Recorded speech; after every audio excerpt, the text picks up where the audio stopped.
Jake Harrison stood in the cold metal room and looked at the 5 alien faces staring back at him. The Galactic Council had called him here for what they said was an important mission, but Jake could see the truth in their eyes. They wanted him gone, and this was their chance to make it happen without getting their hands dirty. The blue-skinned Alterian Council member spoke first, with his voice sounding like grinding metal through the translator device hanging around his neck. The mission was simple enough on the surface. The Zephyrian Empire had sent a message to all human colonies 3 days ago. They wanted one human representative to come to their homeworld and discuss terms for peace. The alternative was war and the complete destruction of every human settlement in their sector of space. The Council had 48 hours to send someone, or the Zephyrians would start attacking human worlds, one by one, until nothing was left. Jake knew why they picked him for this suicide run. He had spent 15 years in the Earth Defense Forces and had a reputation for asking too many questions and not following orders when those orders seemed stupid. The brass never liked soldiers who thought for themselves, and Jake had made plenty of enemies over the years.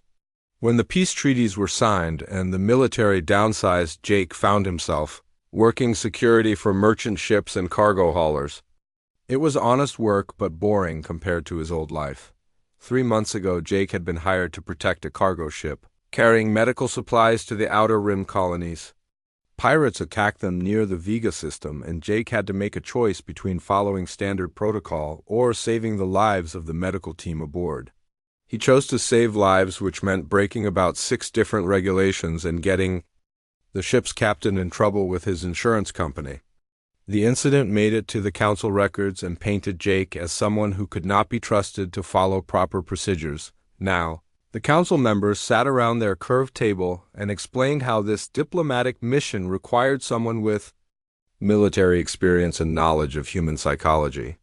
They said the Zephyrians respected strength and would only negotiate with a warrior. Jake listened to their words but heard the real message underneath. They were sending him to die, and they did not care if he knew it. The ship they gave him was old and barely spaceworthy. The reactor made strange noises, and the life support system had been patched so many times that Jake wondered if it would last the journey to Zephyrian space.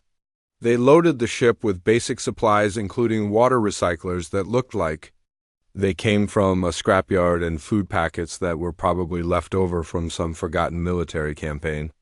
The translation software was 3 versions behind current technology, and the communication array had a delay that would make real-time conversation nearly impossible. Jake spent 2 days going over the intelligence files they provided about the Zephyrian Empire. The information was thin and mostly consisted of second-hand reports from traders who had encountered Zephyrian patrol ships. What he learned was not encouraging. The Zephyrians had been expanding their territory for over 200 years and had never lost a war. They conquered other species not through diplomacy, but through overwhelming force and superior technology.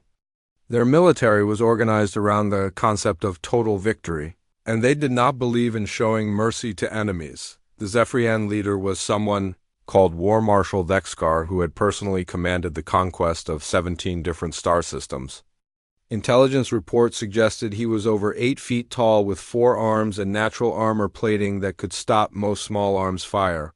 He had never been defeated in personal combat, and tradition said he executed enemy leaders with his own hands as a sign of dominance. As Jake prepared for departure, he thought about the colonies that would suffer if this mission failed. Millions of humans lived on worlds that could not defend themselves against Zephyrian attack ships.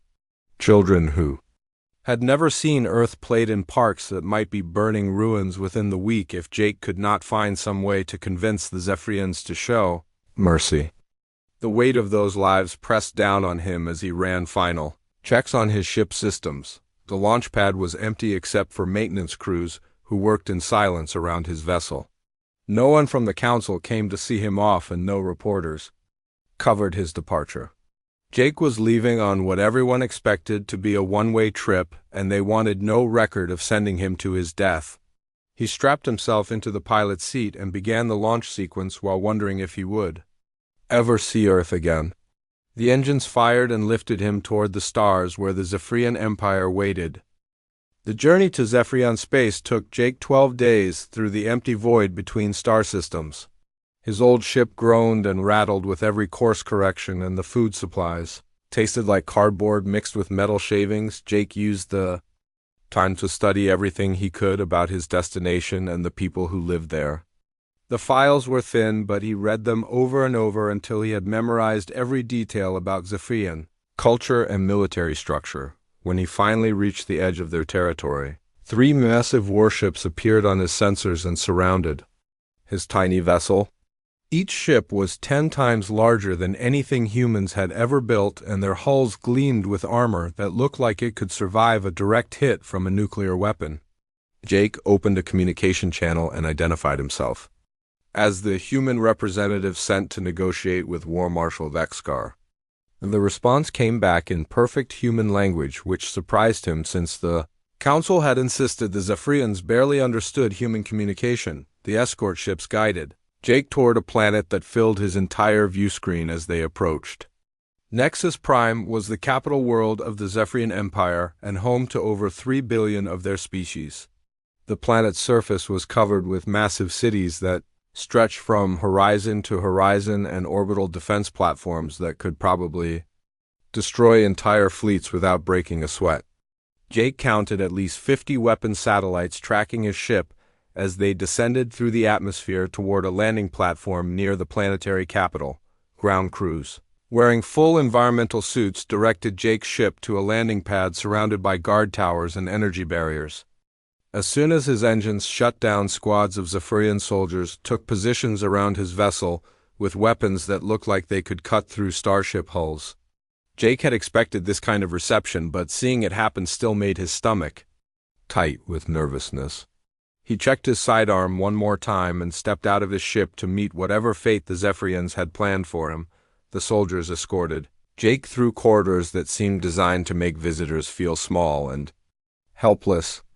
The ceilings rose hundreds of feet above his head, and the walls were covered with carved images showing Zephyrian victories over dozens of different alien species. Some of the carvings showed prisoners being executed, while others depicted entire worlds burning under Zephyrian attack. Jake realized this was psychological warfare meant to break his spirit before the negotiations even began. War Marshal Vexcar waited for Jake in a vast amphitheater that could hold thousands of spectators. The Zephyrian leader sat on a throne made from the hull metal of conquered enemy ships, while hundreds of his officers filled the seats around them. Jake had read that Vexcar was large, but seeing him in person was still shocking. The War Marshal stood nearly 9 feet tall with 4 powerful arms and skin that looked like natural armor plating. His eyes were the color of fresh blood, and they studied Jake like a predator. Examining its next meal, the War Marshal spoke in a voice that boomed across the amphitheater without any need for amplification. He told Jake that humanity had exactly one chance to avoid total extinction, and that chance depended on accepting Zephyrian terms without question or negotiation. The terms were simple and brutal. Humans would abandon 12-star systems immediately and surrender all military vessels to Zephyrian forces. Any human world that refused to comply would be destroyed along with every living thing on its surface. Jake listened to the terms while studying the Zephyrian officers around him. They were confident and relaxed, like people watching an entertainment show rather than a serious negotiation. Several of them made comments in their own language that caused others to laugh, and Jake realized they were making jokes about human weakness and cowardice. The War Marshal himself seemed bored, as if this was just another routine conquest that required no real effort on his part. But Jake had not come here to surrender, and he had no intention of accepting terms that would enslave his entire species. Instead of responding to the demands, he began asking questions about Zephyrian history and culture. He wanted to know how their empire had grown so large and how they managed to control so many different worlds with different species.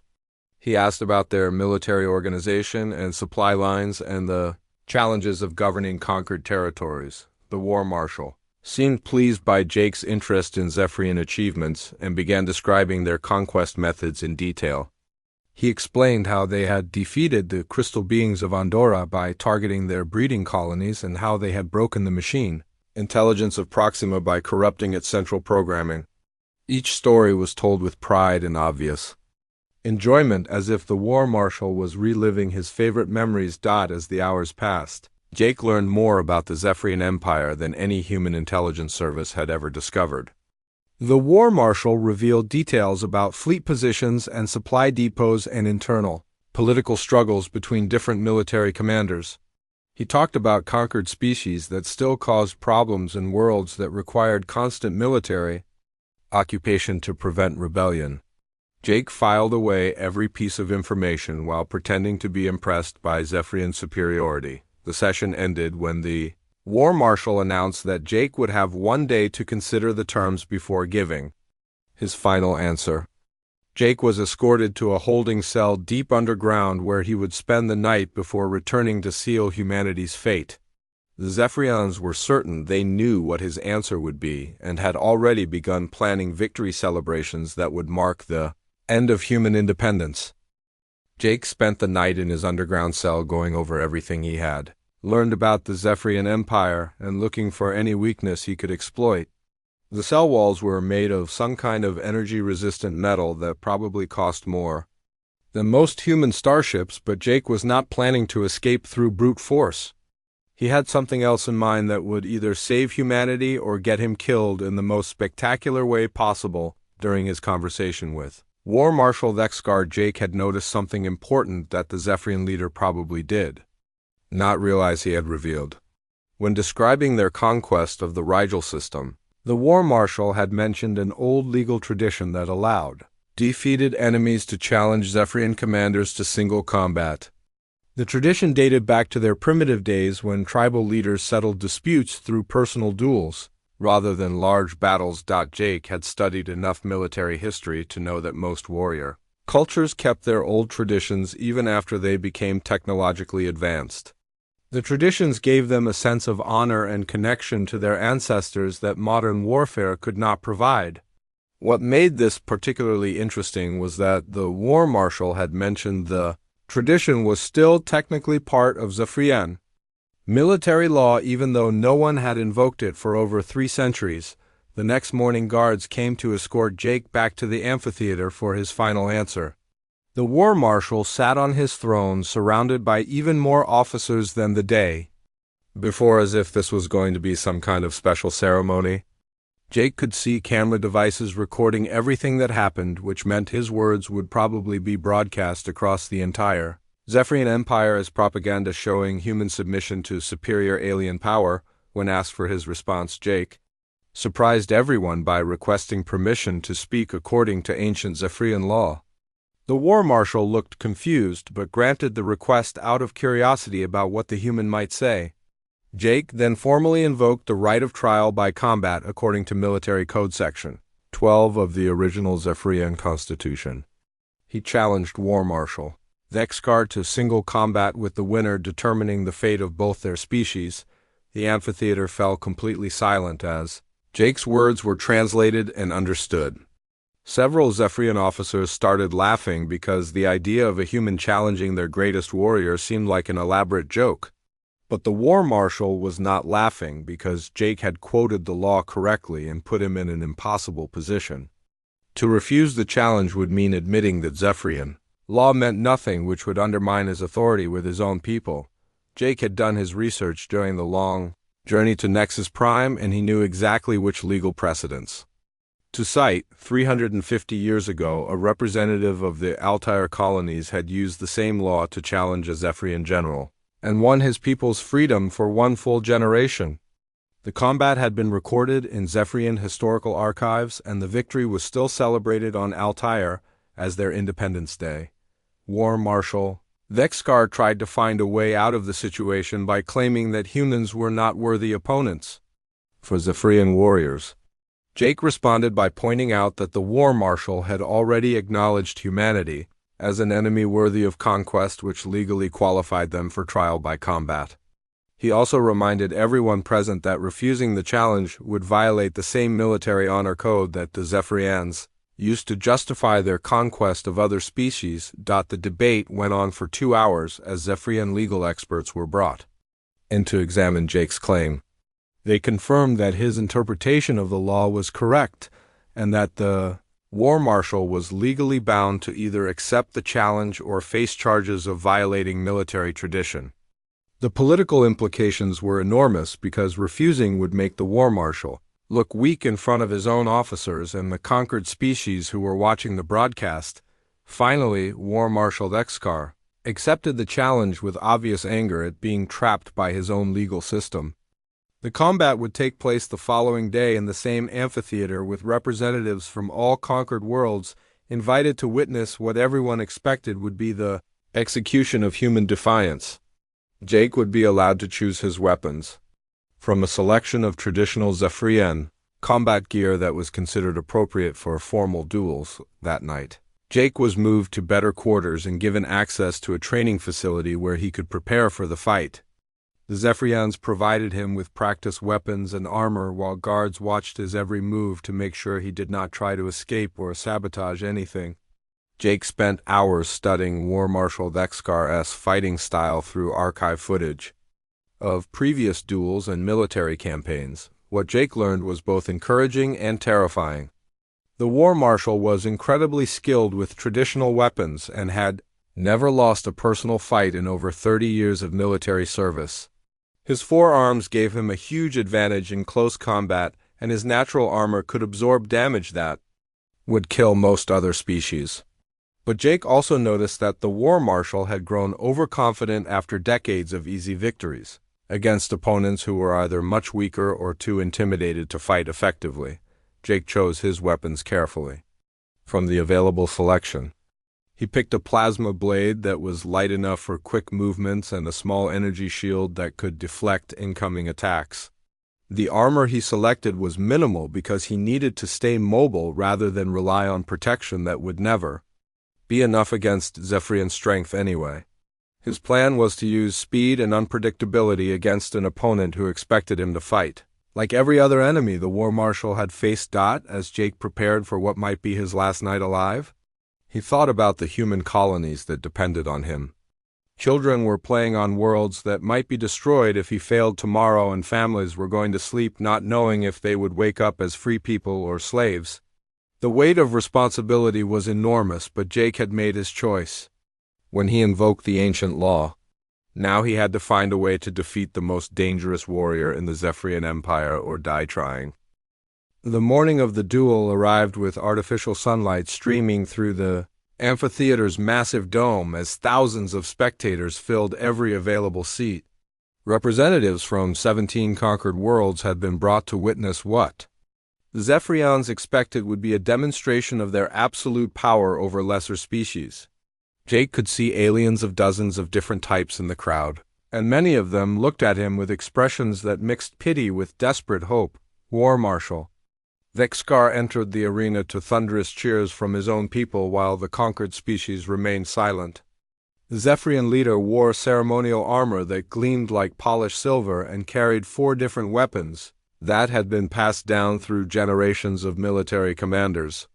Each weapon was a masterpiece of Zephyrian craftsmanship designed specifically for combat against other warriors of his species.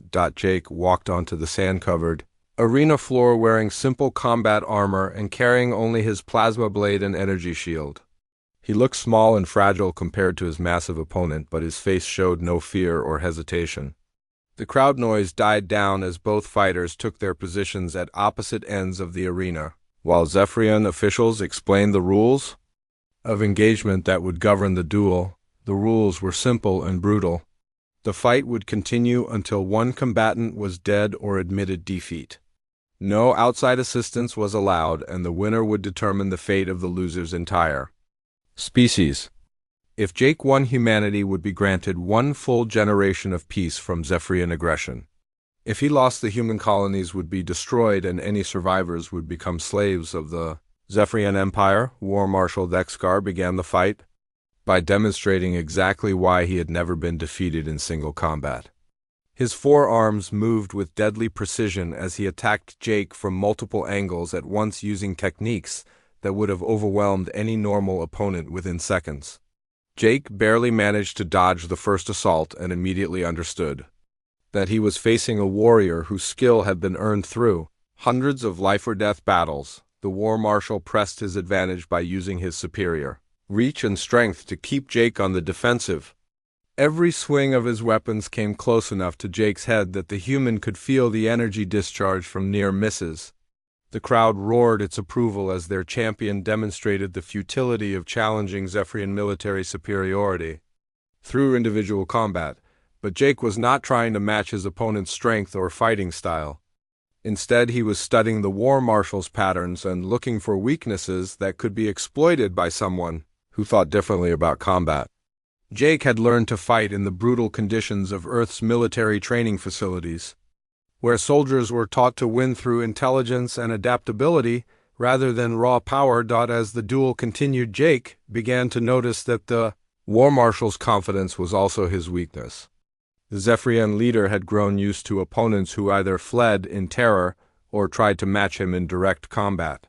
He had never faced someone who treated the fight like a complex puzzle that needed to be solved rather than a test of pure warrior spirit. Jake started using the arena itself as a weapon by leading his opponent toward obstacles and uneven ground that would interfere with the War Marshal's coordinated attacks. He also began timing his movements to take advantage of the brief moments when all four of the War Marshal's arms were committed to offensive strikes and could not be used for defense. The turning point came when War Marshal Dexkar attempted his signature finishing move, which involved a spinning attack that brought all four weapons to bear on a single target. The technique had never failed to end his previous duels, but Jake had been watching for exactly this moment. Instead of trying to block or dodge the attack, Jake stepped inside the War Marshal's reach where the spinning weapons could not touch him. With his opponent's arms extended and unable to defend, Jake struck with surgical precision at the joints where the War Marshal's natural armor was weakest.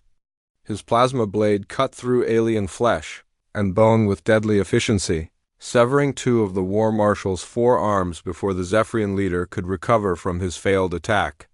The crowd gasped in shock as their invincible champion staggered backward with dark blood pouring from his wounds. War Marshal Dexkar tried to continue fighting with his remaining two arms, but Jake had already shifted the momentum of the battle completely. The human pressed his advantage with relentless attacks that exploited every opening created by his opponent's injuries and growing desperation. Jake fought with the focused intensity of someone who knew that failure meant the destruction of his entire species. The end came quickly once the War Marshal's fighting ability had been compromised. Jake delivered a final strike that brought his opponent to his knees and then placed the edge of his plasma blade against the War Marshal's throat. According to Zephyrian law, the duel was over, and Jake had won the right to determine his opponent's fate. The amphitheater fell completely silent as Jake stood over the defeated War Marshal, with thousands of spectators trying to process what they had just witnessed. The impossible had happened, and a single human had defeated the greatest warrior in Zephyrian history through skill and determination rather than superior technology or overwhelming force. Jake looked up at the crowd of conquered species and saw something in their eyes that had not been there before. Hope was spreading through the amphitheater like wildfire as beings who had lived under Zephyrian oppression for generations realized that their masters were not invincible after all. The War Marshal's defeat had shattered the myth of Zephyrian superiority and opened possibilities that no one had dared to imagine. News of Jake's impossible victory spread across the galaxy faster than anyone could have predicted as communication networks carried the story to every corner of known space. The broadcast of the duel had been intended as Zephyrian propaganda, but instead became the spark that ignited revolutions on dozens of conquered worlds. Species that had accepted Zephyrian rule for generations suddenly remembered what freedom felt like and began to believe that resistance was possible. Within hours of the duel's conclusion, reports began flooding in from across the Zephyrian Empire of uprisings and rebellions that seemed to appear from nowhere. The crystalline beings of Andorra 7 attacked their Zephyrian garrison using weapons they had supposedly surrendered decades ago. The machine intelligences of the Proxima system turned their industrial facilities into weapon factories and began building automated defense fleets. Even species that had been conquered so long ago that most had forgotten their original names started sabotaging Zephyrian supply lines and communication networks. Jake found himself at the center of a galactic revolution that he had never intended. To start, the Zephyrian military command was in chaos as they tried to respond to simultaneous uprisings on 17 different worlds, while dealing with the political crisis caused by their war marshal's defeat. Many Zephyrian officers were calling for immediate revenge against humanity, but they lacked the authority to act. Without clear leadership from their shattered command structure, the conquered species had been waiting for exactly this kind of moment for generations, but none of them had ever believed it would actually come. Jake's victory proved that Zephyrian warriors could be defeated and their technology was not as advanced as they claimed. More importantly, it showed that courage and determination could overcome seemingly impossible odds. If someone was willing to take the first step into danger, Jake used his new status as a galactic hero to establish communication with the rebel leaders on different worlds and help them coordinate their resistance efforts. The Zephyrians had made a critical mistake by bringing representatives from all their conquered territories to witness what they thought would be a demonstration of their power. Instead, those representatives had seen their oppressors defeated and returned home with proof that revolution was possible. The human knowledge of military tactics and guerrilla warfare became invaluable to species that had forgotten how to fight effectively during their long years of subjugation. Jake shared everything he knew about asymmetric warfare and showed the rebels how to use their enemy's strengths against them. The Zephyrians had built their empire on the assumption that superior technology would always triumph over primitive resistance, but they had never faced an organized insurgency led by someone who understood modern combat. As the rebellion spread, the Zephyrian Empire began to collapse under the weight of fighting multiple wars simultaneously while dealing with internal political struggles. Different Zephyrian commanders started competing for power instead of working together to suppress the uprisings. Some tried to negotiate separate peace agreements with rebel groups, while others demanded total war against all conquered species.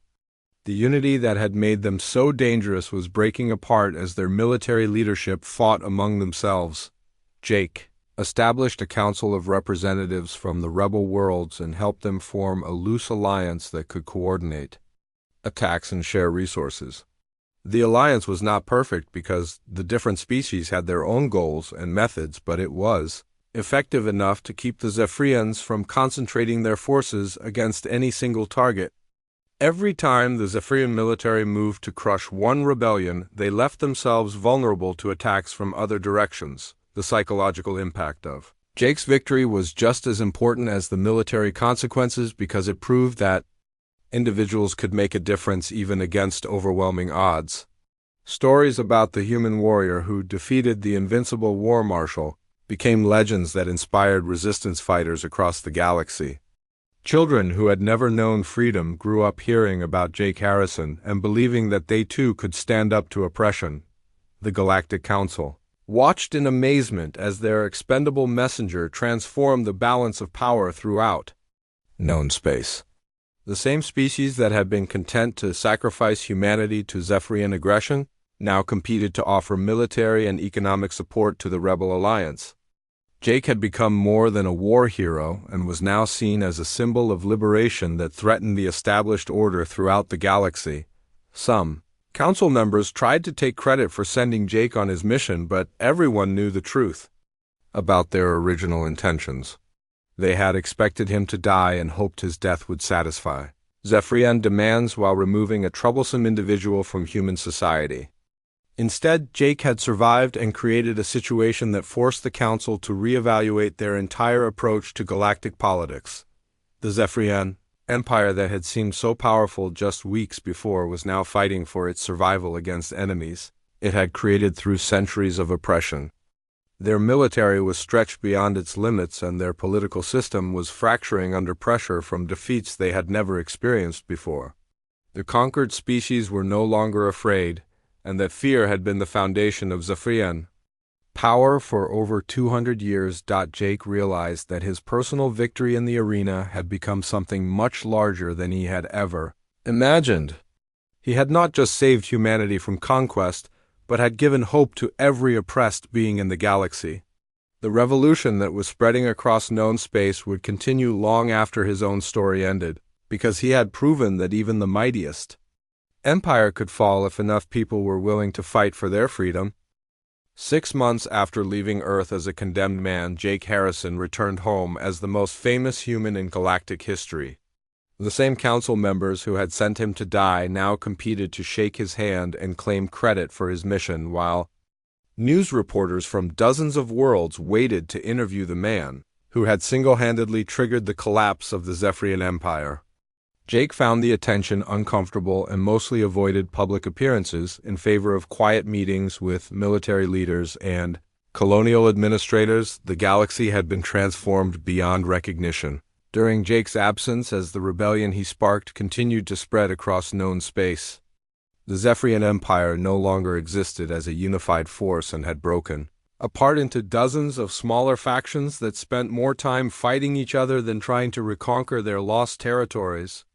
Most of the species that had been enslaved for generations were now free and working together to build new governments. Based on cooperation rather than conquest, Jake's victory had done more than just free conquered worlds, because it had also changed how other galactic powers viewed humanity.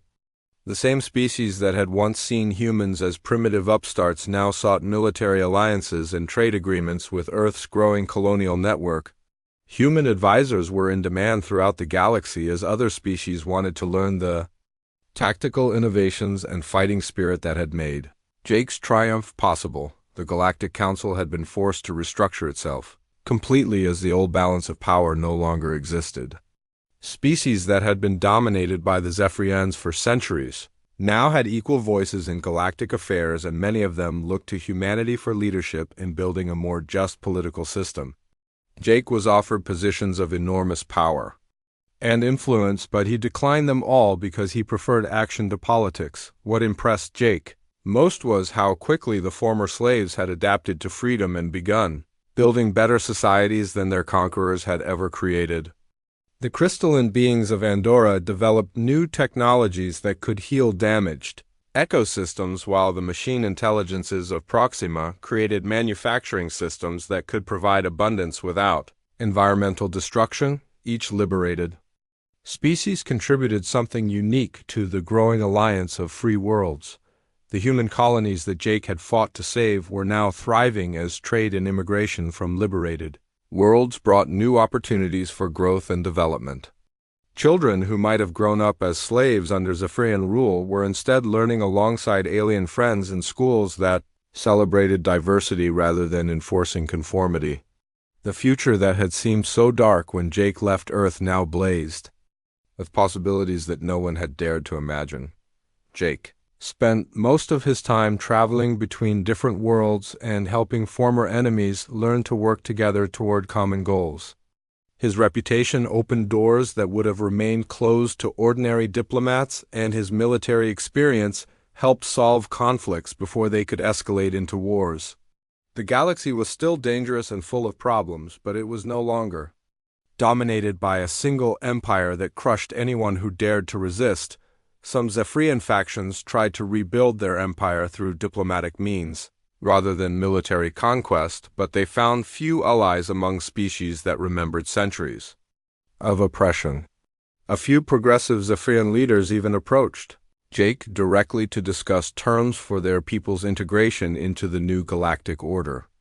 These conversations were difficult but productive because they showed that even former enemies could change when their old system no longer worked.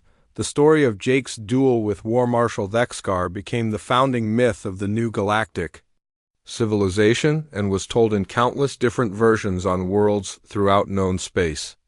Children learned about the human warrior, who proved that courage could triumph over tyranny, while their parents worked to build the kind of society that would never again allow one species to enslave all the others. Jake himself remained uncomfortable with his legendary status and insisted that his victory had only been possible because millions of other beings were ready to fight for their freedom. He pointed out that the real heroes were the ordinary people who had risked everything to overthrow their oppressors once they saw that resistance was possible. His role had been to strike the first blow, but the revolution had succeeded because others were willing to follow his example. As Jake looked back on his journey from expendable soldier to galactic liberator, he realized that the Council had been right about one thing. His mission had indeed solved their problems with the Zephyrian Empire, though not in the way they had intended. The galaxy was safer and more prosperous than it had been in centuries because people were free to pursue their own destinies rather than serving the ambitions of their conquerors. The old fears about human expansion had proven groundless because humanity had shown itself to be a liberating force rather than another imperial power. Human colonies welcomed refugees from oppressed worlds, and human advisors helped other species develop their own military capabilities rather than creating dependencies. Jake had demonstrated that true strength came from inspiring others to fight for themselves rather than forcing them to submit to superior power. When reporters asked Jake about his plans for the future, he always gave the same answer.